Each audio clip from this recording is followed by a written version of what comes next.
Hello friends, welcome to daily exam bytes YouTube channel. ఈరోజు మనం మే 13, 14 current affairs గురించి మాట్లాడుకుందాం.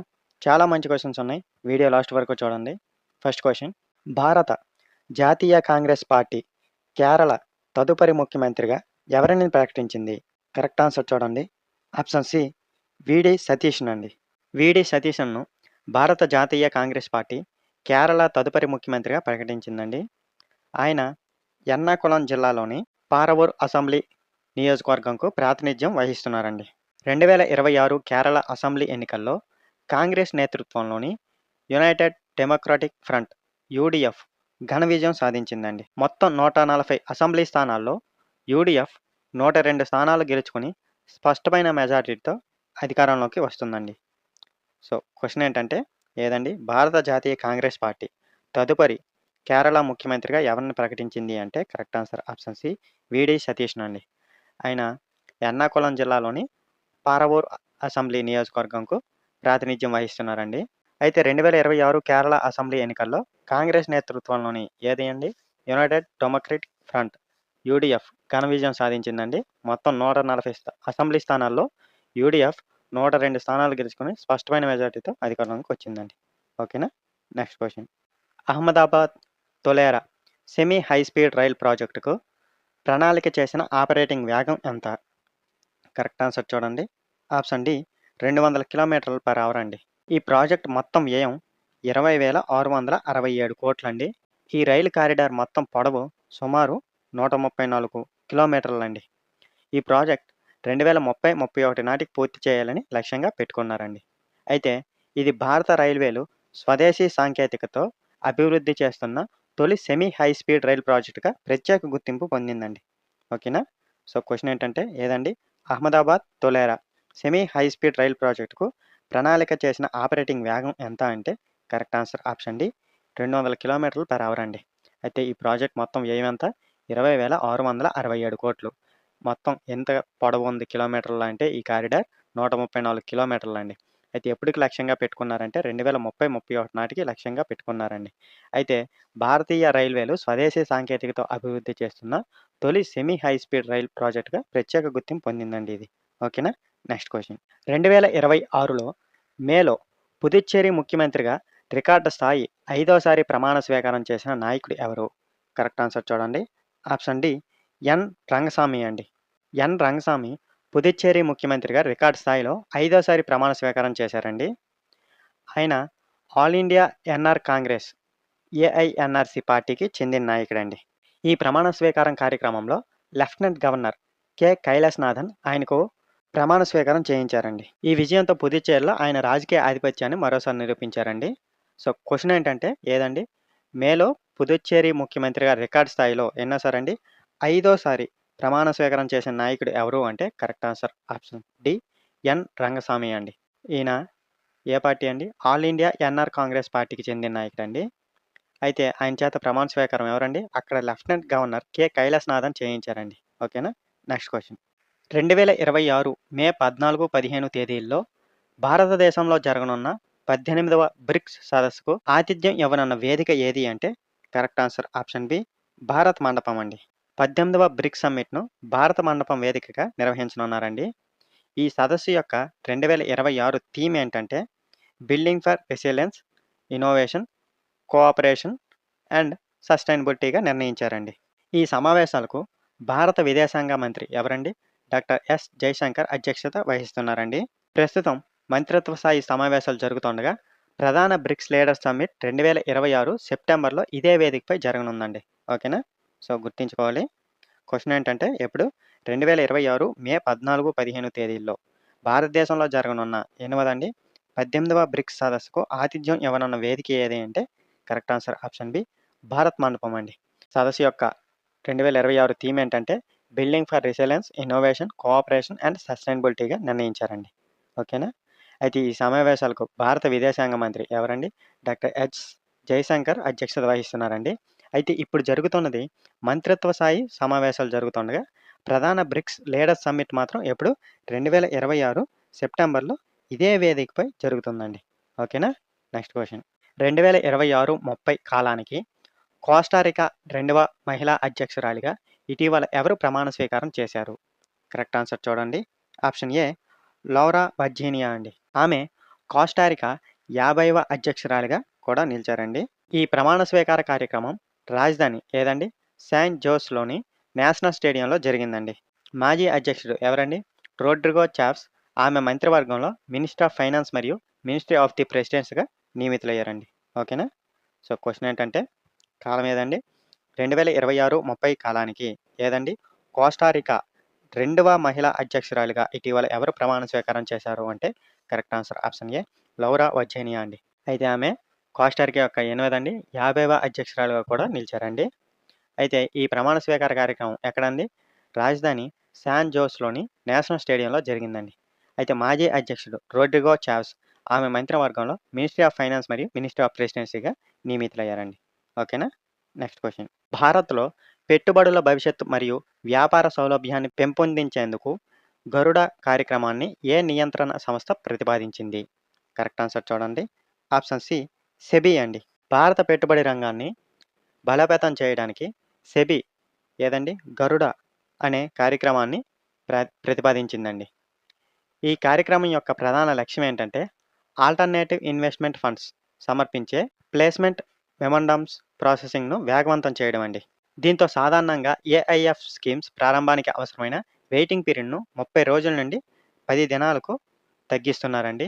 ఇది వేగవంతమైన మూలధన విస్తరణ మరియు ఈజీ ఆఫ్ డూయింగ్ బిజినెస్ పెంపుకు సహాయపడుతుందండి. ఓకేనా? సో, క్వెషన్ ఏంటంటే భారత్‌లో పెట్టుబడుల భవిష్యత్తు మరియు వ్యాపార సౌలభ్యాన్ని పెంపొందించేందుకు పేరేంటండి? గరుడ కార్యక్రమాన్ని ఏ నియంత్రణ సంస్థ ప్రతిపాదించింది అంటే correct answer option C SEBI అండి. అయితే ఈ కార్యక్రమం యొక్క ప్రధాన లక్ష్యం ఏంటంటే ఆల్టర్నేటివ్ ఇన్వెస్ట్మెంట్ ఫండ్స్ ఏఐఎఫ్స్ సమర్పించే ప్లేస్మెంట్ మెమోరాండం ప్రాసెసింగ్‌ను వేగవంతం చేయడం అండి. దీంతో సాధారణ ఏఐఎఫ్ స్కీమ్స్ ప్రారంభానికి అవసరమైన వెయిటింగ్ పీరియడ్ ఎంతండి? 30 రోజుల నుండి 10 పని దినాలకు తగ్గిస్తున్నారండి. ఓకేనా? ఇది వేగవంతమైన మూలధన విస్తరణకు మరియు ఈజీ ఆఫ్ డూయింగ్ బిజినెస్ పెంపుకు సహాయపడుతుందండి. ఓకేనా? Next question. National Florence Nightingale awards 2026ను నర్సింగ్ నిపుణులకు ఎవరు ప్రదానం చేశారు? కరెక్ట్ ఆన్సర్ చూడండి. ఆప్షన్ సి ద్రౌపది ముర్ము అండి. ఈ అవార్డులు ఇంటర్నేషనల్ నర్సెస్ డే అయిన 2026 మే 12న రాష్ట్రపతి భవన్‌లో నిర్వహించిన కార్యక్రమంలో అందజేయబడ్డాయండి. మొత్తం 15 మంది నర్సింగ్ నిపుణులు ఈ అవార్డులు అందుకున్నారండి. 2026 థీమ్ ఏంటంటే our nurses our future empowered nurses saves లైఫ్స్‌గా నిర్ణయించారండి. ప్రతి విజేతకు సర్టిఫికేట్ ఆఫ్ మెరిట్, ఒక పతకం మరియు రూ. 1,00,000 నగదు బహుమతి అందజేస్తారండి. ఫ్లోరెన్స్ నైటింగేల్‌ను ప్రపంచవ్యాప్తంగా లేడీ విత్ ది ల్యాంప్ అని పిలుస్తారండి. ఓకేనా? సో, క్వెషన్ ఏంటంటే నేషనల్ ఫ్లోరెన్స్ నైటింగేల్ అవార్డ్స్ 2026ను నర్సింగ్ నిపుణులకు ఎవరు ప్రదానం చేశారు అంటే correct answer option C Draupadi Murmu గారండి. అయితే ఇంటర్నేషనల్ నర్సెస్ డే ఎప్పుడండి? 2026 మే 12న రాష్ట్రపతి భవన్‌లో నిర్వహించిన కార్యక్రమంలో ఇవి అందజేయబడ్డాయండి. మొత్తం ఎంతమందికి?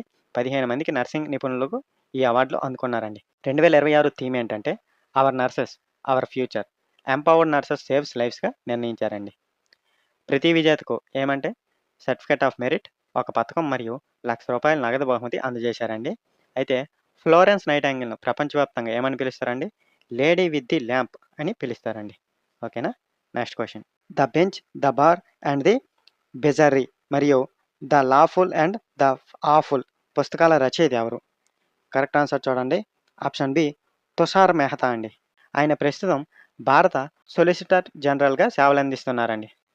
సొలిసిటర్ జనరల్ ఆఫ్ ఇండియా దేశంలోని 2వ అత్యున్నత న్యాయాధికారి అండి. అటార్నీ జనరల్ ఆఫ్ ఇండియా మాత్రం ఆర్టికల్ 76 కింద రాజ్యాంగ పదవండి. అయితే ఈ పుస్తకాలను రోబా పబ్లికేషన్స్ ప్రచురించిందండి. సో, క్వెషన్ ఏంటంటే ఏవండి పుస్తకాలు? The bench, the bar and the bizarre మరియు ద లాఫుల్ అండ్ ఆఫుల్ పుస్తకాలను ఎవరు రచించారు అంటే correct answer option B Tushar Mehta అండి.